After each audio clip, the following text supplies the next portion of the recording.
Hey everybody, I'm really excited about talking to you in this video because I've got a question in our Facebook community. And by the way, if you haven't joined our private Facebook group, we have I think we almost have 1,000 agents in there now. It's pretty cool. Just go to Facebook and search for CC Sales Pro Community. It'll pop right up there at the top. Again, we got almost 1,000 agents in there. It is private group, so you have to request to join, and then somebody from my team will review and give you access to it. But at any rate, I had a really interesting question in there, and the question was, if you had $50,000, what would you do with it in order to get more merchant accounts? Like, how would you grow your portfolio if you had $50,000? And so this is actually a topic I'm really passionate about. I haven't talked about it as much as I would like in my content. So I thought, what a great opportunity for me to discuss something that I think our industry is sorely lacking in, and that is a better allocation of capital, whether it's individual agents or ISOs. So the first prerequisite to this topic is that in order to benefit from what I'm about to tell you, you have to get yourself into a mental place where you recognize that you are actually in control of your ability to grow your business. All right. So for many of you, you might be watching the video and you're a W-2 employee at a processing company and you are paid a salary or something like that. And, you legitimately don't have control over this. I mean, there is no way for you to create a new marketing program or something. But for the vast majority watching this video or listening to this podcast episode, you are a business owner. You have the ability to create a new marketing program. You have the ability to buy a portfolio. You have the ability to do these things I'm going to talk to you about in this video. But unfortunately, many of the 1099 contractors I talk to don't treat their business like a business. And they're like, well, I can't do, like for instance, I talked to a rep recently and I said, hey, he had a big account. And I said, why don't you just buy them 2 Clover stations and say, if you go with me, I'm going to give you 2 free Clover stations as long as you sign a 5-year agreement. This was a larger merchant account. They had a big restaurant, like a cafe kind of thing, So I'm like, let's get them 2 Clover stations and, just you pay for it, or whatever. And this individual did have the money to do that. And he's like, well, my processor doesn't have that program. And I'm like, no, I'm not talking about your processor. I mean, you do this, you don't have to be constrained by, it's like, well, my processor doesn't have this particular program. Who cares? You can do stuff yourself. Like, you're going to get money from the deal. And so you can do this yourself. You could also reach out to your processor and say, hey, I need to borrow $7,000 to get this account. So when we're talking about larger merchant accounts where the profit margin, monthly, you're going to be making, $500 a month, $200 a month, $1,000 a month, whatever it is. When you look at how much money you're going to make off of that and think about what kind of an investment are you willing to make in order to get that return, that should open up some possibilities. So prerequisite to this video, this is not going to be worth anything to you if you feel like, well, hopefully my processor is going to do this. Well, if you're an ISO executive or you own an ISO or something like that, then great. Maybe you'll get some value from this and some ideas.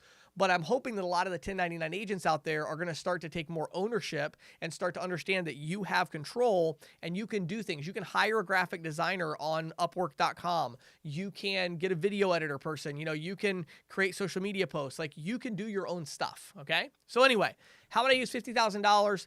Actually really, really simple. Let's talk first about how I would get $50,000. So one of the things I did a lot when I was an agent selling full-time is I sold everybody. So I sold merchants doing $3,000 a month. I sold merchants doing $500,000 a month. I sold everybody, right?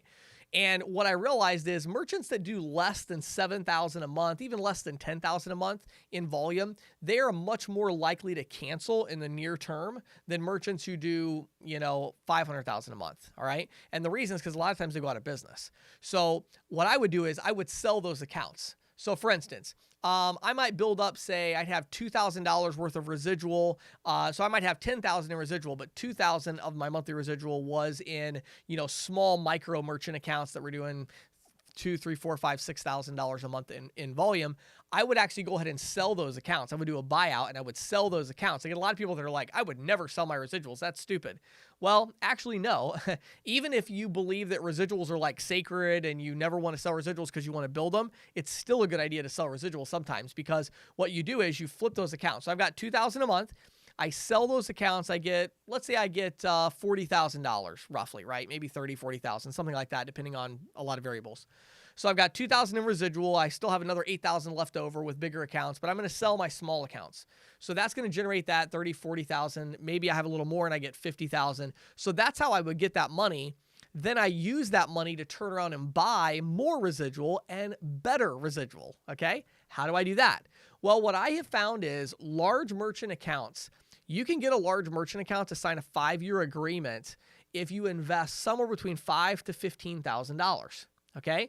So what I would do is once I had that money, I would reach out to some of the larger organizations in my area that maybe had 3, 4, 5 restaurants or 3 or 4 or 5 pizza shops or whatever it is, multiple locations was kind of my thing, or maybe a larger organization. But I would reach out and say, hey, look, we make capital investments. Like I would tell people this, we make capital investments into small businesses locally in exchange for getting their credit card processing revenue. Okay. So what that means is we will come in, we will swap out your current POS system, put in a new state-of-the-art system for you. We'll set it up. We'll integrate it with everything. We'll make sure everything is good. And we match your current credit card processing rates, in the process. And that's a very compelling pitch. And I got a lot of conversations with controllers and accountants and CEOs of local companies by doing that. And I would go in and we would evaluate their business. And I'd say, hey, maybe you need a Mint POS system or you need, Zuza or something and, Clover, whatever it was. I would look at their setup and decide which POS system would be best. And then I would bring back a retail price, not my cost, obviously, but I'd come back with a retail and I'd say, hey, for us to put in 3 Clover stations plus give you 2 Clover Flex units for line busting, if you were to buy all this stuff retail from one of our competitors, you'd pay about $23,000, or whatever it is, right? I don't know. I'm just running numbers in my head here, but I'd say like $23,000, and that's going to include full installation, customization, setup, the whole deal. Now, in reality, it probably would have cost me maybe, what is that? I guess that would probably have cost me maybe $8,000 or $9,000 of like real cash that I would have to spend. So I go to my processor and say, hey, look, I need to get, at cost deal. I'm paying for this for the merchant. They're not paying for it. I am. And I'm getting a 5-year contract. It's super profitable. So I work with my processor to get it, the lowest cost possible to buy the technology I need. Then I spend that $8,000 or $9,000, right? And those accounts on average were bringing me usually at least $400 a month. But I would say the average is probably closer to $700 a month on those accounts. So again, this is multiple location or it's really large, especially now with cash discounting. That average is probably even higher if you get them to go with cash discounting. But you're in that ballpark of at least $500 a month. Well, then I take my $40,000 and I'm able to buy, let's say, 4 of those accounts by paying for all their stuff. And each of those 4 accounts gives me $500 a month, right? So what happened?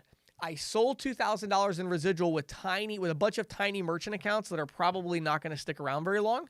And I took that money and I used it to buy 4 mega merchant accounts that have signed a rock solid 5-year contract, not like a normal merchant agreement. Like this is like a liquidated damages, which I know some of you hate, but a contract where it's like they're really locked in. Not liquidated damages meaning like lost profits on the processing, but I mean liquidated damages like on the POS equipment. So they're gonna have to pay me for the POS equipment if they cancel. So I would lock them into something like that, and it's like now I've got these like really profitable, rock solid big accounts, and I upgraded from the smaller accounts. Now I will tell you, I did that several times. Every time I always came out ahead, meaning if I sold 2,000 in residual, I was always able to buy 3,000, It takes a lot of work. There's extra time involved for sure, and I get it, but it's a really effective strategy because, again, those smaller merchant accounts, it's best to kind of sell those off if you can, and then leverage that capital to work your way into bigger merchant accounts. Now, one other way I'll give you real quickly to leverage capital, it's also worth a shot. If you get $30,000, $40,000, $50,000 from a buyout or from maybe the payroll protection program or something, it is definitely worth a shot to go to like Upwork.com or something like that and hire maybe a graphic designer to do some new marketing materials for you, give you more confidence, and or get a telemarketer to call and try to schedule appointments, especially at some of these larger companies. A lot of my large deals that I talk about, spending capital, a lot of those came from getting professional telemarketers at $30, $40 an hour to reach out to all these companies and get somebody on the hook. So a couple things for you to try when you have a lot of money, buy merchant accounts, buy big merchant accounts. And that's where you're going to get your best bang for your buck.